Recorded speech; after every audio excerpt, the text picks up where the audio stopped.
p.m. Eastern Wartime. Bob Trout reporting. The Japanese have accepted our terms fully. That's the word we've just received from the White House in Washington. This, ladies and gentlemen, is the end of the Second World War.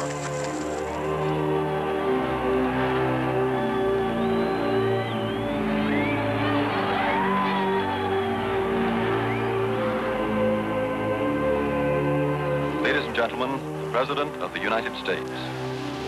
A short time ago, an American airplane dropped one bomb on Hiroshima. That bomb has more power than 20,000 tons of TNT. It is an atomic bomb. It is a harnessing of the basic power of the universe.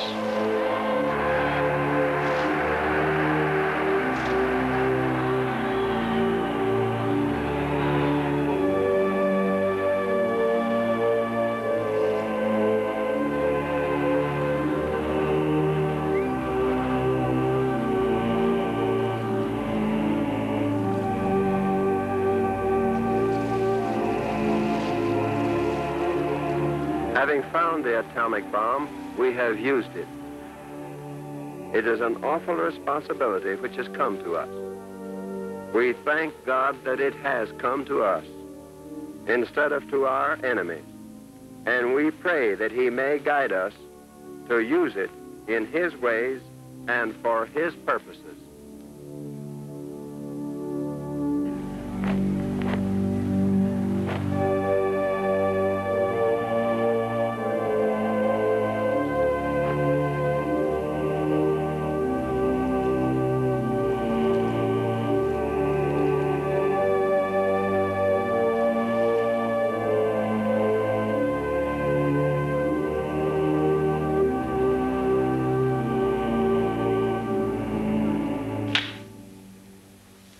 Action.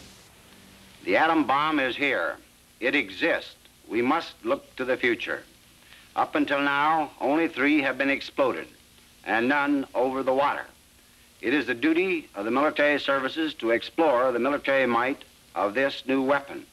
We want to be prepared for any use of atomic energy that may become necessary, whether offensive or defensive.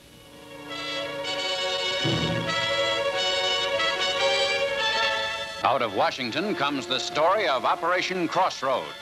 The Special Committee on Atomic Energy checks final plans for the forthcoming atom bomb tests at sea, in which 100 warships will be used. Vice Admiral Blandy tells the committee, the site of the test will be Bikini Atoll in the Marshall Group. Bikini is situated in the Marshall Islands. It's between 160 and 170 degrees east longitude. The lagoon is 27 miles long, that is from east to west, and a little more than half of that north to south.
Kalumur ko rano pangan ke cuan Amerika wang nga ayo ngai la de urin pili choro par cuan yon lo enang ko mi chabro jagi me wi pa imeron choro cuan pam na yo dai mai kenal long im eron nan ko an wi pa den kam mane cuan choro cuan pam train cuan pam yon pigin ni pa Amerika en bagen ke yorobale. Now then, James, tell them, please, that the United States government now wants to turn this great destructive power into something for the benefit of mankind. And that these experiments here at Bikini are the first step in that direction.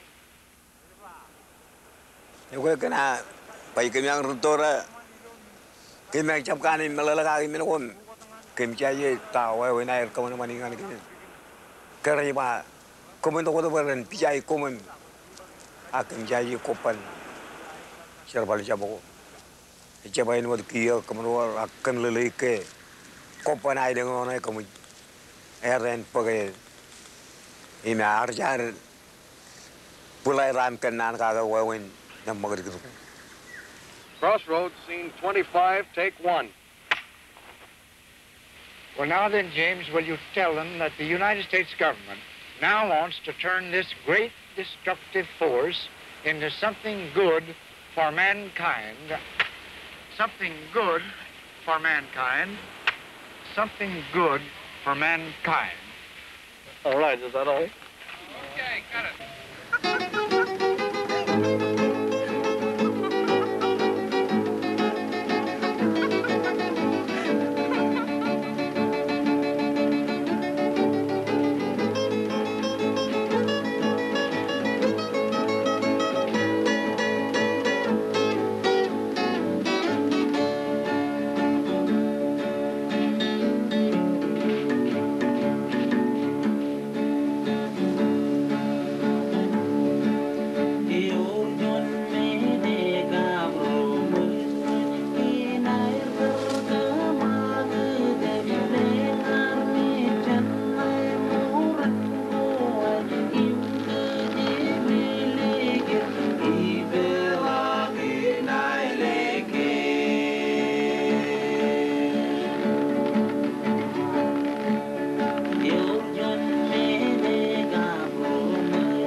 Transcription, we bring you the first in a series of programs reviewing the atom bomb experiments in the Marshall Islands.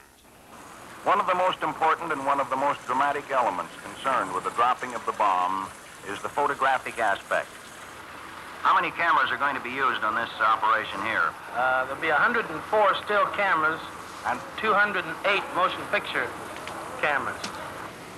Well, some of our statisticians have computed that we're going to make as many pictures in the first several seconds as are made in 11 Hollywood productions. That's a lot of footage. What would it run to in weight? We brought over 18 tons, so we'd have enough.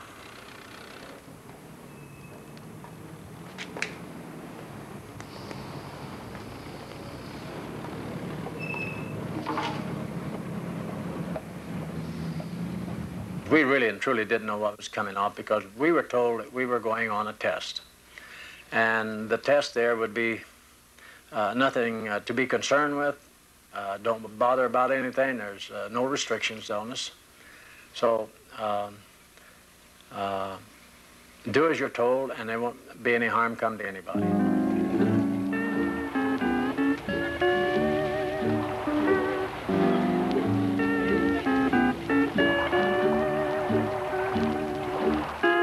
Go ahead, Operation Crossroads at Bikini.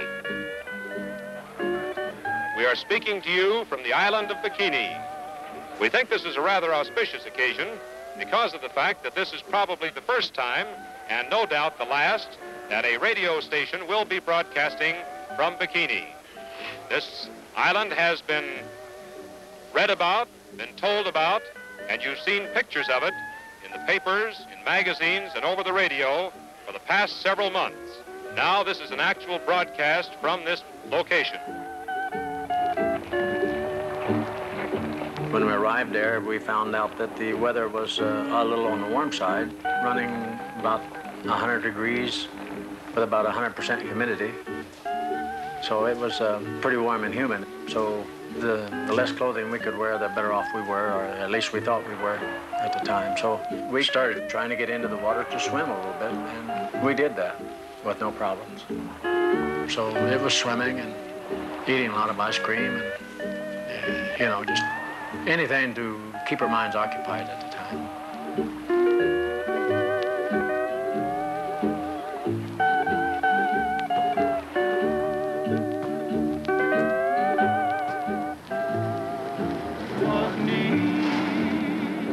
Well, I know it's certainly grand to see some femininity out here because, as you said, 42,000 men and 22 women, the competition is quite great. And one dog I see standing right here.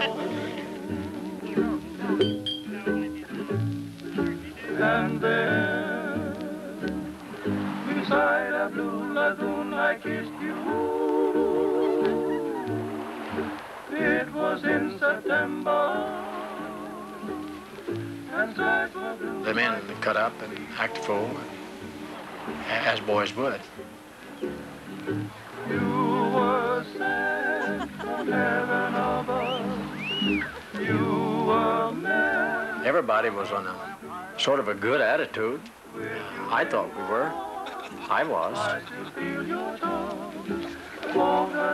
We thought it was wonderful the way they were treating us there, and had all the ice cream we could eat, and we had some of this, what you call this 3-2 beer, and trying to cool off with that.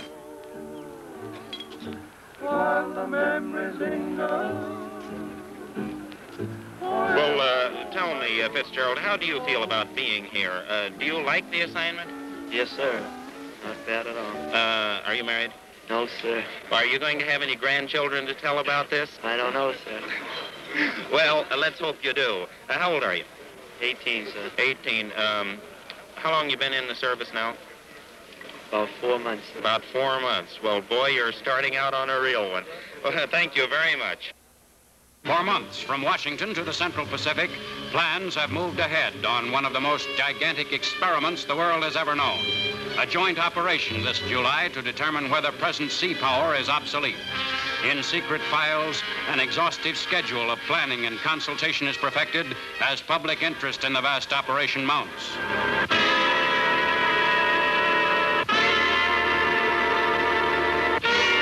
In answer to repeated criticisms of what may be the greatest mass destruction in naval history, Vice Admiral W.H. Blandy says, "It has been said that any reasonably industrialized nation can produce the atom bomb in a few years. I know that you would not want your homes protected by a military machine obsolete and inadequate to meet the dangers of any form of attack."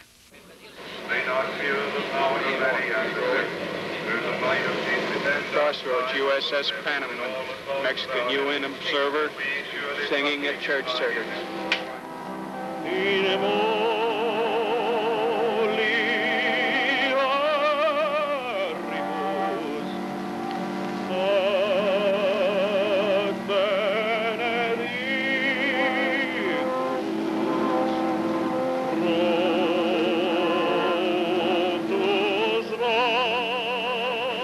Congressman Engel, what interests you most about this test? I am interested in the effect of the blast upon the animals, because by studying such effects, we will learn approximately what may happen to humans in the event they are exposed to atomic attack.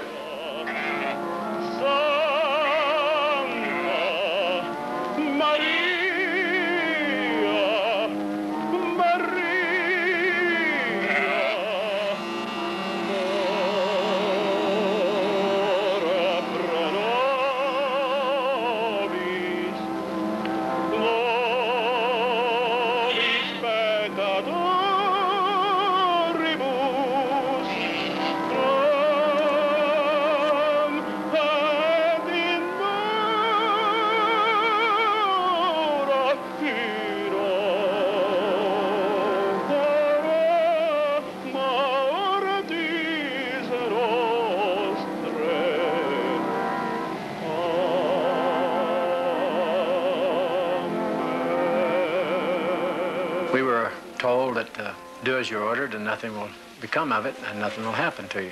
And that's exactly what we did. Being a country boy, like the majority of us were, we didn't know of any type of a bomb. We really didn't know it was a type of bomb that they were exploded over there.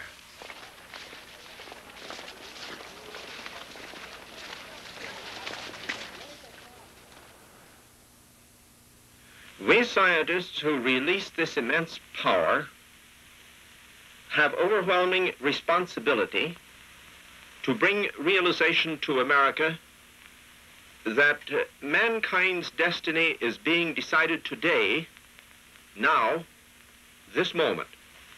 We ask your help in this fateful moment as sign that we scientists do not stand alone. I agree.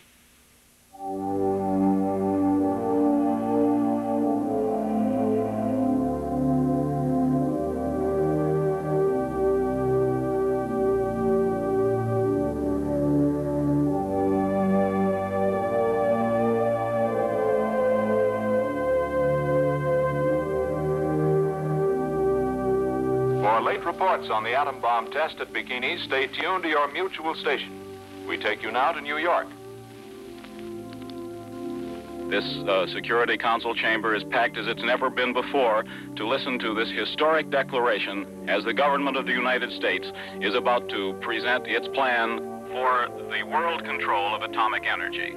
And now we give you Mr. Bernard Baruch, the American delegate to the United Nations Commission on Atomic Energy. My fellow members of the United Nations Atomic Energy Commission and my fellow citizens of the world, we are here to make a choice between the quick and the dead. That is our business. Behind the black portent of the new atomic age lies a hope which, seized upon with faith, can work our salvation. If we fail, then we have damned every man to be the slave of fear. Now, if ever, is the time to act for the common good. We of this nation, realizing the heavy obligations upon us arising from our possession of the means of producing the bomb and from the fact that it is a part of our armament, are prepared to make our full contribution toward effective control of atomic energy.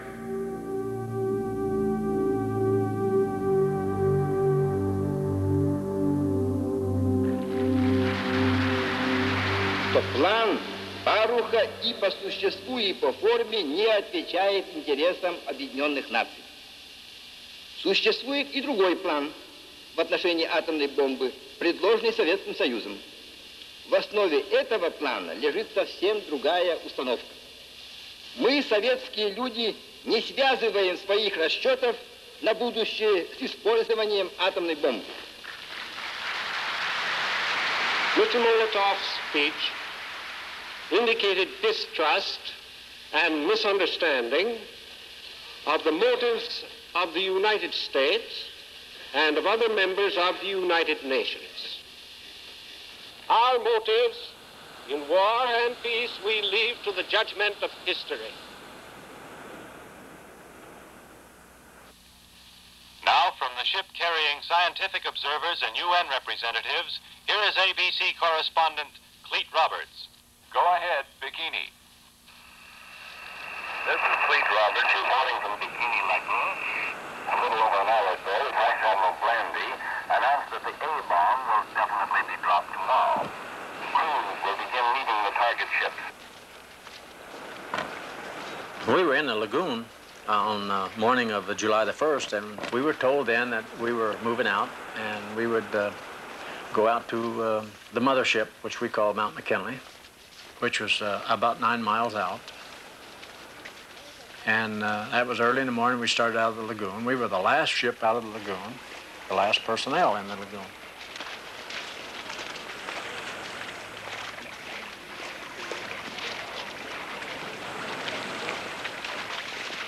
So we wasn't afraid of anything because we knew at the time, or felt at the time, why we were well protected. We had nothing to be afraid of.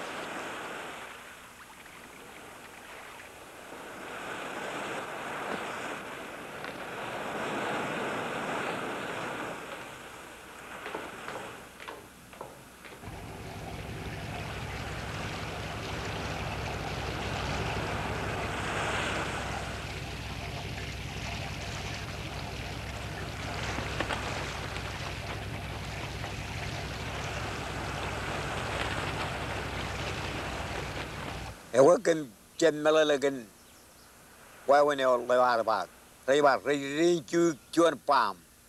You want Bikini, where and Dale, Kayurin, and iron night, Tarinai, Penaidankan, and Michudo palm. And when Nan through the yard palm again. Rar children to way, rar children to way, bang I intend. Drain you palm, your night. Noble, British. Major Bruning of the Netherlands. Good morning. Colonel Ragab of Egypt. Good morning. Military attaché in Washington. See you. Lieutenant Colonel Osman of Egypt. How do you do? Dr. Carrillo of Mexico. How do you do? Colonel Gonzalez of Mexico. Good morning. Vice Air Marshal Stedman. How do you do? Hello. Major General Luton. Yes. Canada. Dr. Alexandrov of Russia. How do you do? Dr. Majorikov, Russia. General Ho of China, military attaché in Washington also. Commander Sturgeon of Australia. Glad to see you again. Dr. Bienkowski of Poland. Glad to see you. Dr. Sultan of Poland. How do you do? Glad to see you. Dr. Goldsmith of France. How do you do? Mr. Beswick of England. How do you do? Member of Parliament. I know that you'll be interested, as I will be, to see these tests tomorrow. And I know that you are aware that they are conducted in not any frivolous or casual fashion, that they do not constitute any gesture of war or of aggression or threat. Thank you very much.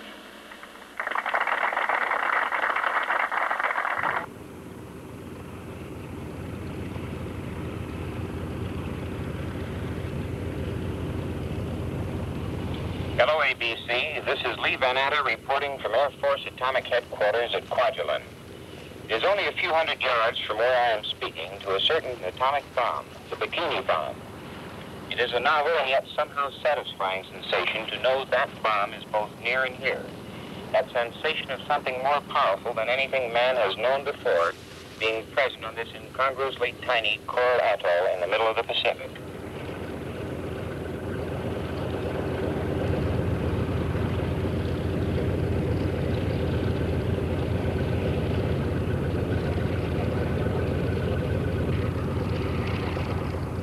Experiment provides experience. Experience fortifies theory.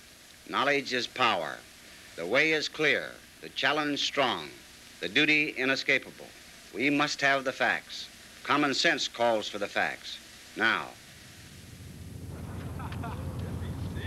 Anxiously waiting for this is Mrs. Carolyn Swankett, mother of Major Woodrow Swankett, pilot of Dave's Dream, the B-29, which will drop the Bikini bomb. Mrs. Swancutt, do you feel a little anxious along with him? I certainly do, but I have much faith and confidence in Woody and know that he will do the very best that he can. Of course he will. And may the grace of God be with him and his crew. Mrs. Swancutt is browsing through Don't the worry letter. about me, Mother. Believe me when I say we're in no danger at all in the test, no matter what you have heard, and have confidence in me. I'll be okay.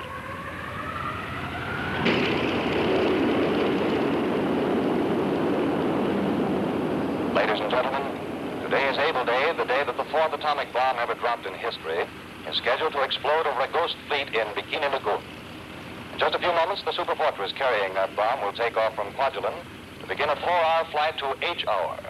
For an eyewitness report of this historic event, we take you now to Kwajalein. This is W.W. Chaplin on a hangar roof overlooking the atom bomb plane runway on Kwajalein Island. The time has come to send the atom bomb by air to Bikini, to burst in cosmic fury over an anchored guinea pig sea of American, Japanese, and German naval vessels. The most explosive experiment in history is about to begin. About to take ground power to 7 o'clock position for the ridge line. 7 minutes, Sandy. Now the plane is swinging around. Now I think he's ready to go. He's giving her the gun. The atom bomb plane, Dave's Dream, is starting down the runway. 50 miles an hour, I should say. Now 60. On its way. Probably 80 miles now. Probably up to 100. 120, and this is just about where he starts up in the air. He's up. The plane is airborne. The atom bomb is in the air on its way to Bikini for the greatest experiment, the most explosive experiment in history.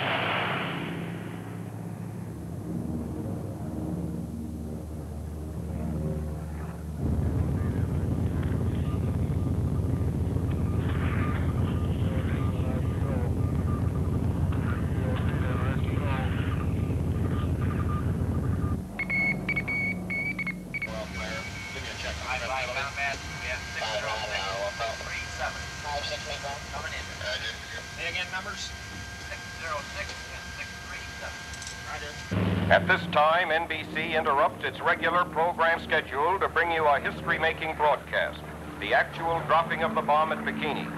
In a matter of minutes now, an Army superfortress will drop that bomb on target ships in Bikini Lagoon.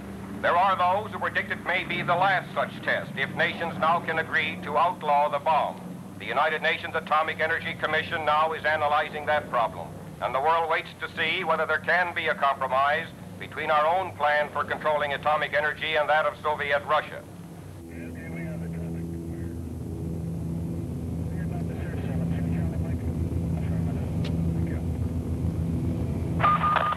Aboard 22 target ships in the lagoon are the animals, which are soon to draw their last breaths for humanity.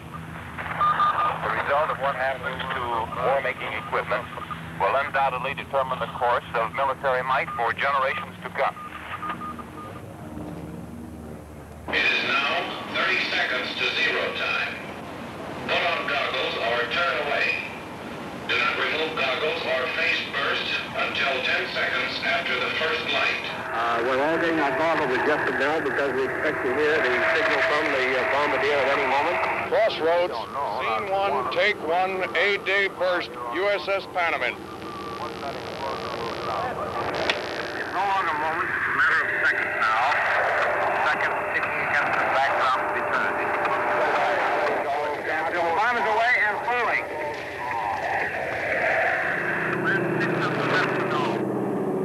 At that time, they started the countdown. We wasn't really sure because they said it would be a big bomb, and it would show off a lot of heat, and we would feel a shock wave. Be prepared for that. And they told us that be sure to cover our eyes when they count down to 0. 12,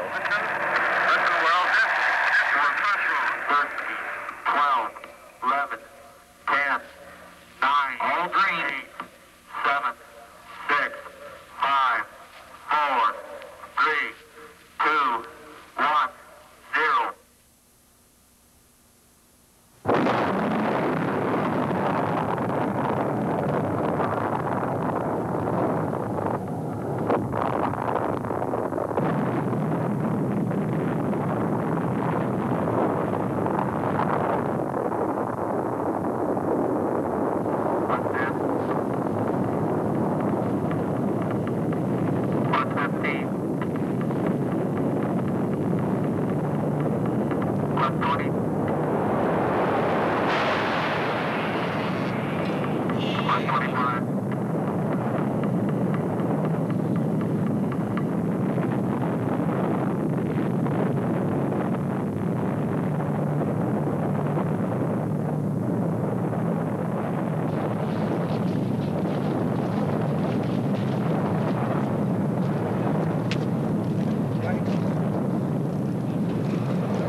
I thought it was great. I thought it was one of the greatest things I've ever seen, and it was, really. Being from the country, of course, I would have never had a chance to see anything like that in my lifetime. Sitting back there, seeing this huge fire rolling up into the skies, it was something that was unbelievable. And anything that everybody there was saying was, ah, look at there, you know.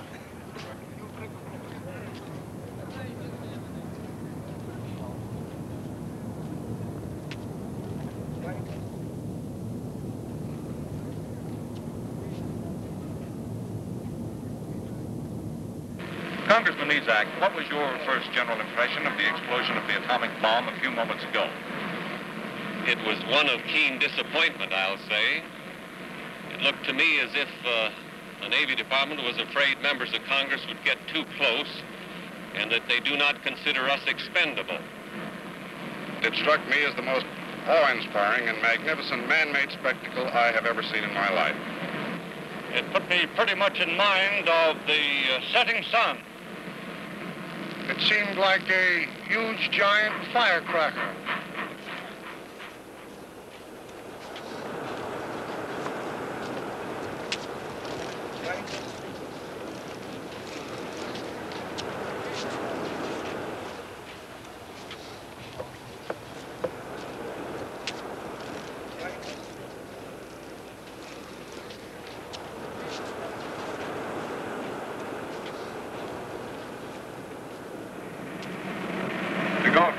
Bikini Atoll back to Brooklyn. What do you think they were doing in Brooklyn at the time the atom bomb exploded? Well, if the Dodgers were playing today, I'm pretty sure they were out to see the bums.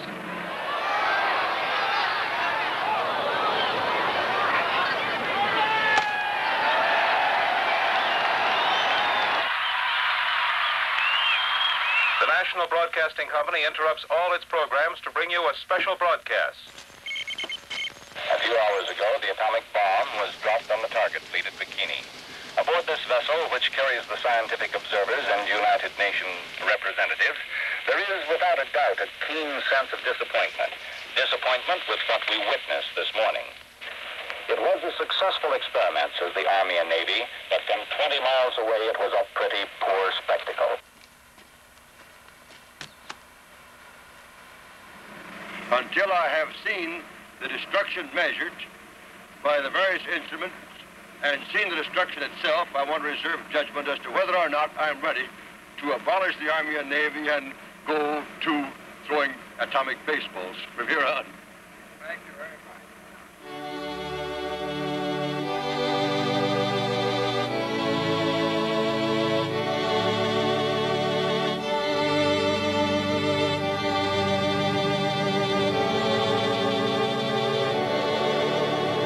And we got our orders to go to ground zero.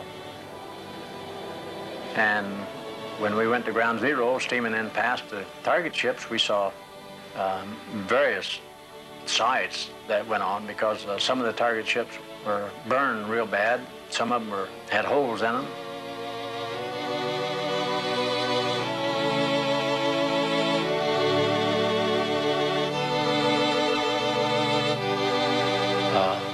The ships were turned in every direction, the ones that were left.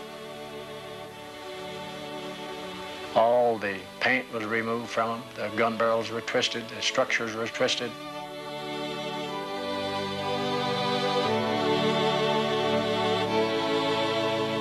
And by standing on the top side, we went, I guess, within yards or so of all the target ships that was in the lagoon.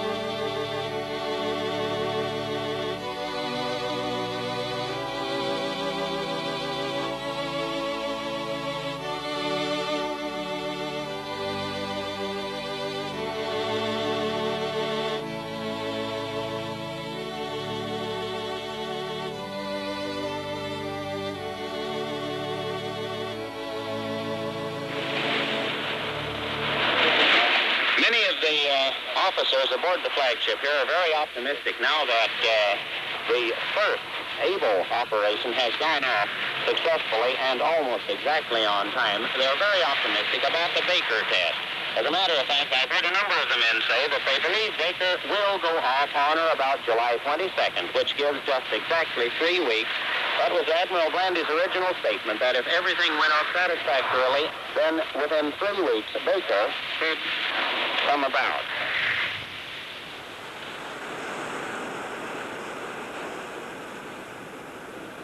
During this whole time, from July the 1st through the 24th, there really wasn't too much restrictions again. So we, by it being so hot, we slept on top deck, slept any place we could find. Maybe it would cool off early in the morning. Sometime we'd catch a few winks at the time if we wasn't on duty. So this is how we spent our whole time aboard ship those 24 days there until the second test that we had.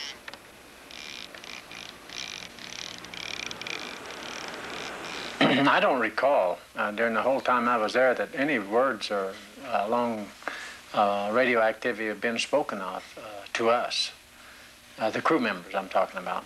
They may have used the word radioactive up in the higher class, up in the officers, and so I wasn't an officer, so I was an enlisted man, so we were never told about any radioactive exposure or anything that way. In fact, we didn't really know what the word was.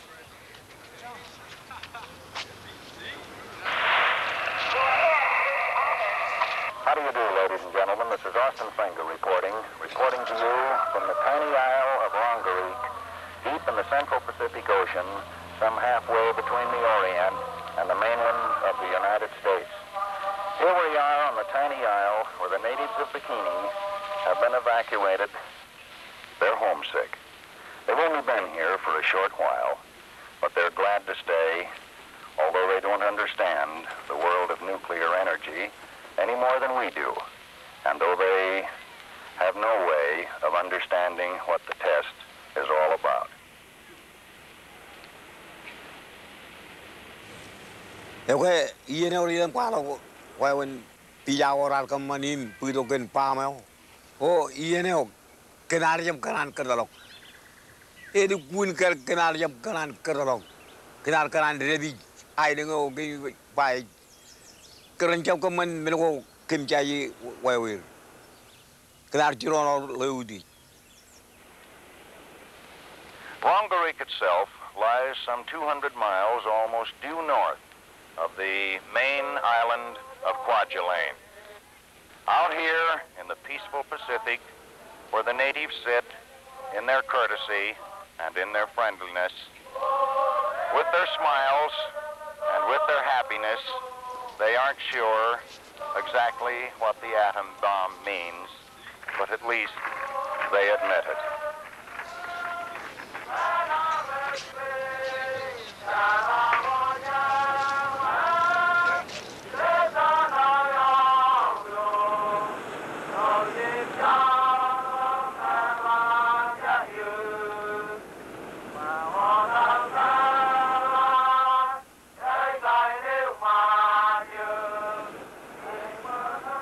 So you have You Are My Sunshine sung to you in Marshallese, perhaps the top tune of the week, you might say, out here on the tiny isle of Rongerik.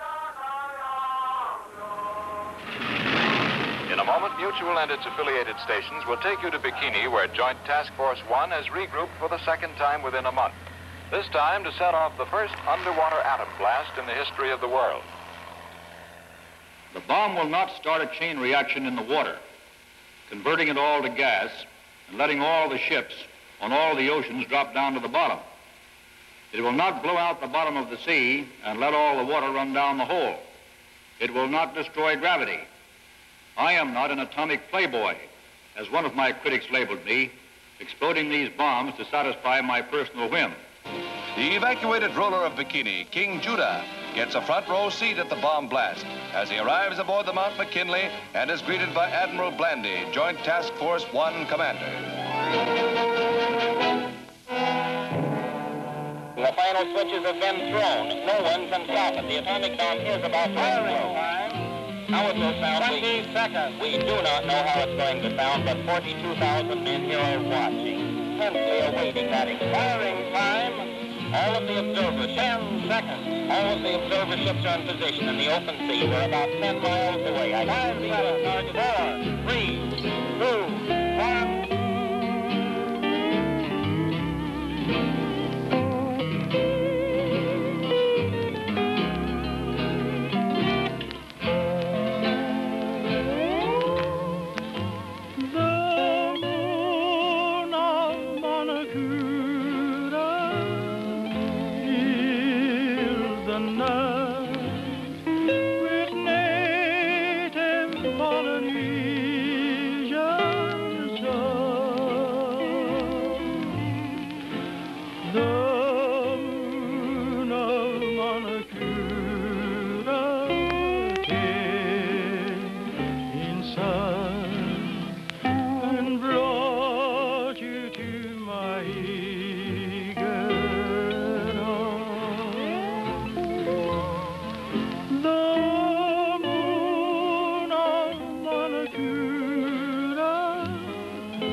Entire target array, with the exception of 1, 2, 3, 4, 5 vessels, is completely obliterated by the spray and the mist. Now everything is turned white. I can see nothing at all of the target vessels. They are all completely obliterated by the radioactive spray that is in the air. And all the time, mushrooming along the very surface of the water that has taken an entirely different shape than the classic design of mushroom which we knew.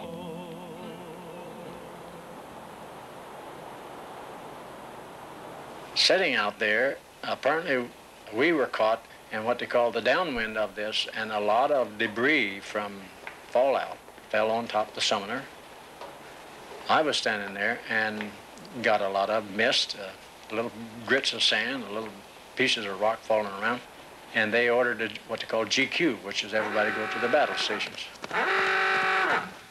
We went down, and I had picked up a little rock on the way that had fell down, and I picked up a little rock and put it in my pocket. Didn't keep it very long, I guess I just threw it away. But, well, again, within 10 hours after this test Baker, we were at ground zero. Scene 36, take 5. Doctor, what are we doing to protect our men at Bikini from possible harm? In contrast to the Japanese, none of our men will enter the area until it is considered radiologically safe. Colonel Stafford Warren will head a staff of eminent radiologists who, with the aid of delicate scientific instruments, will measure the amount of radiant energy that may be present. We are taking every precaution to be certain that no man is injured in any way as a result of this experiment.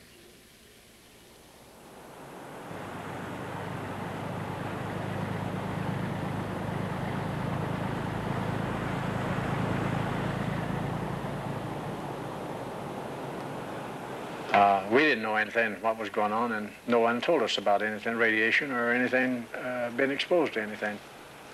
And we were really unconcerned about that because we were had gone aboard the target ships, and we thought that was one of the greatest things that there was on board there.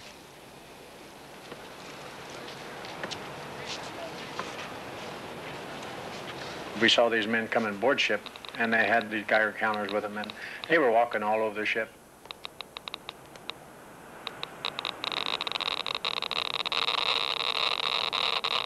They had regular shoes on, but they had cloth pulled up over their shoes there that they were walking around with.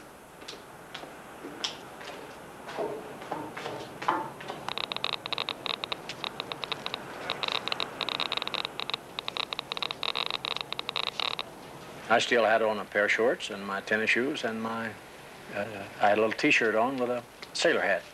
And that's all the clothing that I had on me. Scientists have a compelling interest in these new experiments. Each time an atomic bomb explodes, theory is translated into startling reality. Today's records and figures make tomorrow's textbooks.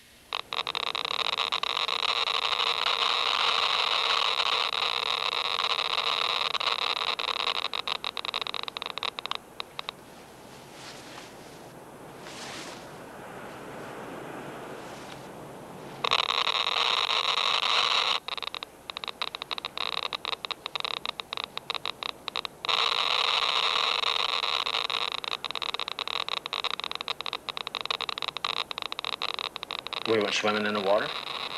A lot of dead fish around, but we went swimming in the water. This water was also used for pulling through water from the Bay Lagoon there into the condensers of the ship to make our own drinking water. We used the water to wash our clothes with.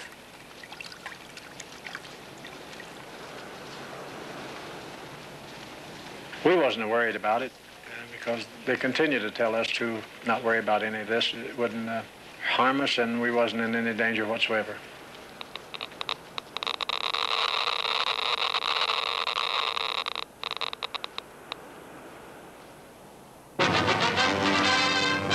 Back to Washington comes Vice Admiral William H.P. Blandy. The man who directed the 2 atom bomb tests in Bikini Atoll is here to report. In his first statement to the press, the Admiral sounds a somewhat ominous note. The Bikini tests, especially the second test, which involved the explosion of an atomic bomb underwater, have proven that this bomb, as used in naval warfare, would be not only the most powerful, but the most insidious weapon ever used in history. I sincerely trust that a plan which is at the same time practical and acceptable to all nations can be devised to outlaw it. But if this is not done, at least Crossroads will have given the United States information to make it better prepared than any other nation on earth for this type of warfare.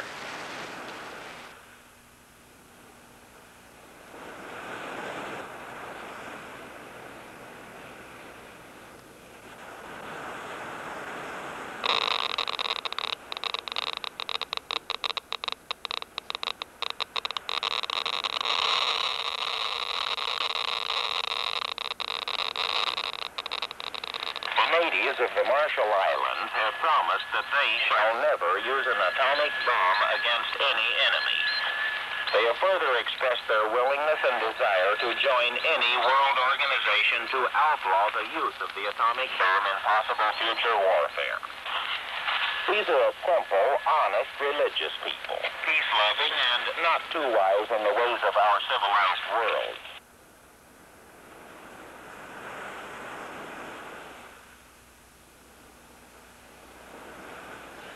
Kanal jogoyon begini dukur kanal ay nalaptara bayin perion ay ay mijlo ay akan ke rajbaya bayjin Amerika ay bayjin em kan chai e bayjin ke cha ba kami ka tarota Amerika ay pa kabichop kanan perido prigin e chaba ingran pa bu di pri jawan ani jade to kum kejara mani ga emi kachida gitbena Amerika bayen pool kana chona norong kaman manai de ngam kroli ngane pangan rolin peri pawu.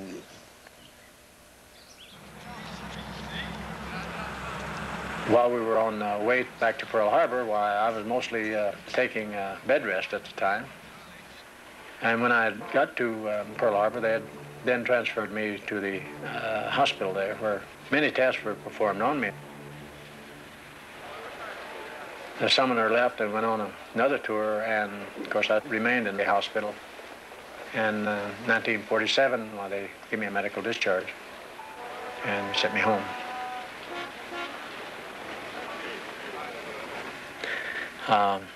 My feet and legs were swelling, only just a little bit. Sometimes it would prevent me from wearing my shoes. And I would do as I was told to do. They told me to, if my feet started swelling on me, well, they'd get in bed and elevate my feet and legs, and swelling would go down, which it did. And years went on, and this continued to go on, and years went on through the 50s, but each time the swelling would get just a little bit worse. My right leg went down, but my left leg continued to get big, and it was swollen up huge, the size of the waist of a man. And they had started cracking open on me, and they had to take it off because of the severity of the pain and the many open wounds that was on it. And that was in '77, March of '77. 1 year later, certainly right after that, the swelling began to go into my right leg, And it, again, the swelling wouldn't stop that time. It continued to swell so severely that it literally bursted open from my back of my knee all the way down to the ankle. And at that time, I was taken to the hospital and was August of 1978, my right leg was amputated below the knee. Immediately after the amputation of my right leg, while in the hospital, my left hand began to swell on me. And they didn't have the answers for that either. There's no question in my mind that of all the things that went on in Operations Crossroads was it was a slow death from that time to this date. Not only me, but there's other thousands of men out there that maybe even worse off than I am. There's so many thousands of those men that are dead now, and they don't really know what caused their death.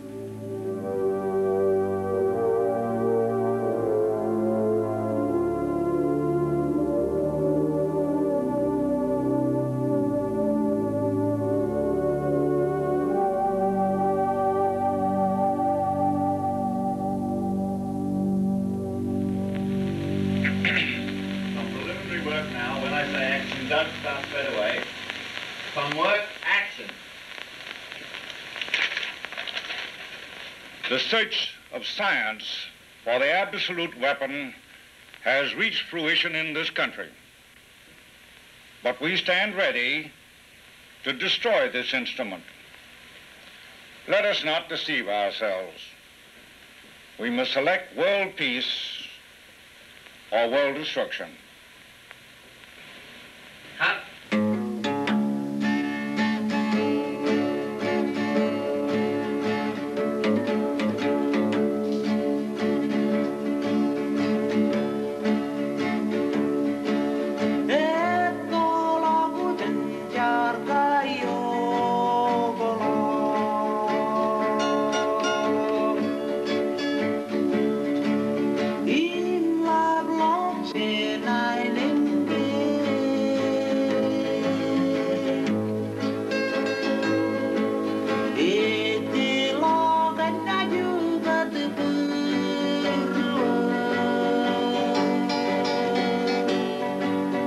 Llena